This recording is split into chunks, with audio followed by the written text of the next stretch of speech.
Oh, one thing I'm thinking about, just because I was listening through the perspective of my newborn band, I was thinking, when would you advise a band, maybe that's out there listening, to get a manager?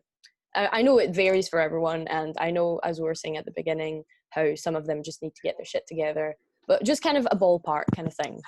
When would you see a band and be like, you need a manager, like, now? How does that work? It depends. I don't know. I just always feel like it really depends on how ready you think they are, that they need a wee push. Like, I would have said, pure like my band. With Moskow Mule, they literally had just brought out a song in like April last year, and I was already interviewing them for something from a radio course. So by that point they had like a full set list anyways and a song out, and the point they were like, oh, we keep on like playing gigs and not making any money, that was kind of the point where I was like, right, well, okay, you're still clearly wanting to do it and pushing yourself forward, so then I can help. But again, yeah, it really depends, because they could have like, I mean, look at Velour, for fuck's sake, they have no songs out, they're amazing live, like doing so many gigs, and like now they've got management, but like they were literally Graham from Happy Mondays, man. Yeah, Jesus Christ, like they're actually doing so well and they've not got any songs out, so that's Connor's superpower. Same as Medicine Same with Alligator. Yeah. Yeah, totally. Well, I do think with just to jump back in with the band thing, it's more just like kind of, I think for me, it's like, if you find someone, see if someone comes across to you, and like for you as an act and for them as a manager, if they seem passionate and if it works for you, then approach it. Like for me, I like when my bands, if they're at like a completely baby level, I don't ask for money. It's just like, I love you, I want to help you grow. And it doesn't need to be management so much, but like if there's people in the scene that you know that have the experience, just ask them for advice or ask them for hookups as well. It doesn't need to be a full blown, like there's a contract signed relationship. It's more just about like, we're here to help the scene grow and develop, I think that's like the main sort of focus. I'd like to add on that. Please do. I'd like to add on that. Oh, sorry, honey, go Amy. No, it's honey, go. I just say, like, I agree, like, it should be building and, like, helping each other out, because I feel quite anxious a lot of the time on wanting to ask other people for help. I feel like because I don't have any experience, I don't know that much about the scene, I feel really embarrassed almost to kind of speak to other people and say, could you help me out, or do you know anywhere I could go to? And that's why I think I kind of put myself in this position where I'm like, oh, I shouldn't really call myself a manager because I don't actually know what I'm doing, but it's because it's a learning process. Yeah, it's a learning process for me and the band at the same time. That's why I didn't charge them to begin with, or at all, really. That's good. That's interesting. I feel like it's so eternalized. It's just like all of these other people constantly, like expecting too little. Just like, I think it's the way you're met by everyone else that makes you kind of feel like you feel bad taking pride in your own accomplishments. Yeah. And it's really sad. Like, you become afraid of saying like, yes, I did that really well, or like, yes, I know what I'm talking about, because you're so used to people just expecting that you don't know. Yeah. But I think that's something we should all practice being better at, and actually giving ourselves credit. Because I think we're doing really well. Absolutely. I think as well, like I'm not trying to discriminate against boys in the scene, but especially like when I see women in the scene, I really love what they're doing. I want to help them develop. It's kind of why I really love promotion as well. An element of that is just being able to, like, even like with We Are She, like I emailed them and they're like, thank you so much for the opportunity. And I'm like, you're incredible. Like, we as women and women and like non-hetero guys really is the one for me. It's like, I want to be able to help women and anyone in the scene, like queer, non-binary, like whatever, just anyone like that I see that I think is incredible. I want to be able to help and work with them or do what I can. And the same, like I always want to ask advice for people that I respect in the scene. Oftentimes they are women. Absolutely. Do you feel like there's a female or a kind of outside of being a white straight guy solidarity in the scene, or on the contrary, do you feel like there's a bit of like can you say catlash? Is that a thing? Catlash. No, that's not a No, word, is no. it? Like catty. No, like Like like bitchy. missing words. I love Like being that. a bit bitchy, basically. What I'm do stealing catlash, man. I'm using that. Please do. I like it. I really don't think so. Like genuinely, I don't know. Like there's definitely like it's band politics, man. But like I think that's more like an ego thing rather than a woman v woman thing. I don't know anyone in the sort of femme or queer scene that is like, you know, there's bitchiness within like certain circles, but I think it's a very supportive scene. Yeah, that's cool. I agree, and I would like to add that the boys gossip so much as well. Like the idea, like there's so much trash talk regardless. Like the idea that women would be doing that more is just so foreign to me, because the boys gossip all the time as well. Like they talk so much shit, and it needs to be addressed. It needs to be addressed. They spread so many like. That's why I don't know if I agree that the scene is that together, because I find there's still a lot of like hush tones, it's like a bit people cliquey. saying a lot Do you know about what I other think people. as well? No, Sorry, I would like, agree with see, that. especially, and like as you would say, the Glasgow scene. See the bands that are maybe got a bit more of a following and maybe more people going there. They always seem so together, but you see bands trying to get into that. Feel like see the bands that have more of a following, they've just got a total guard up, like we are better than you, we're not going to do anything. But they're also the same people that are all for supporting local and helping it, but they're the kind of people that you'll see draw their eyes off of a new band that's walking and trying. Actually, like I agree entirely with Hannah and Aimee on that one. I just there's feel a like cliquiness, like in all the scenes there's cliquiness. There's always going to be, because I used to talk to my manager in my old work that didn't even have anything to do with the scene, but he used to be in a band like back in his heyday, so he claims he's a band member. But he used to be like, doesn't matter where you go, like there's always going to be some sort of drama. People just don't want to accept positivity half the time. Like they just, for some reason, they feed off competition. I totally agree that slightly bigger following bands, especially when you go to a gig, that's why I always feel quite like nervous, because they are like, you're our supporting band, you support us, you're first on the bill, and if you ask for any help, like can I maybe borrow an amp or like a mic or something, I don't know, and then they're like pure that fucking cost you or whatever. Right, Jesus Christ, like I'm on first. I can't carry that much equipment, or I can't afford to bring the equipment. Like some people don't drive, some people have to get the bus or a train. Also, no shade, like, but a lot of these people are rich as fuck, man. Like they come from like super wealthy families, and they're doing really great because they don't need to worry about money. No shade, no names named.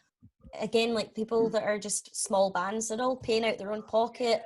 Like they might not have a manager, they might, I don't know, like as I said, like I didn't ask the boys to pay me anything, but they felt really bad in the end that I was doing stuff for them most of the time, and they're like, we want to give you like something from the fee.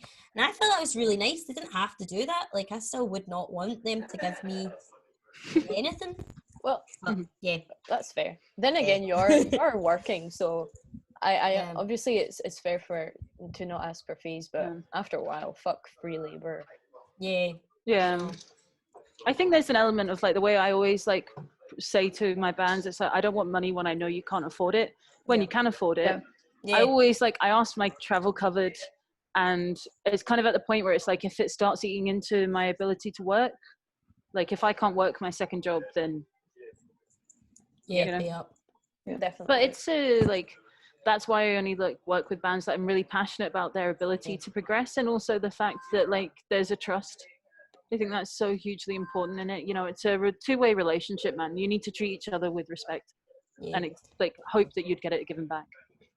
And like coming off the back of like the like bigger bands thing and stuff, and the solidarity, like I feel like as well, I would want my band to have the same like respect for everyone, because that really comes off on you. Like you can't, like that's what keeps this like solidarity of bands growing into something nice, because you in return are being nice back to someone. You shouldn't just be a dick for being a dick because you're the front man of a band and it doesn't fucking matter what anyone else thinks because you're the main presence. Like no, you need to You need to be nice to everyone, because you could be up your shithead to like a sound guy, and then he could be like, I'm just gonna be a cunt back and like do something to tarnish what you're doing.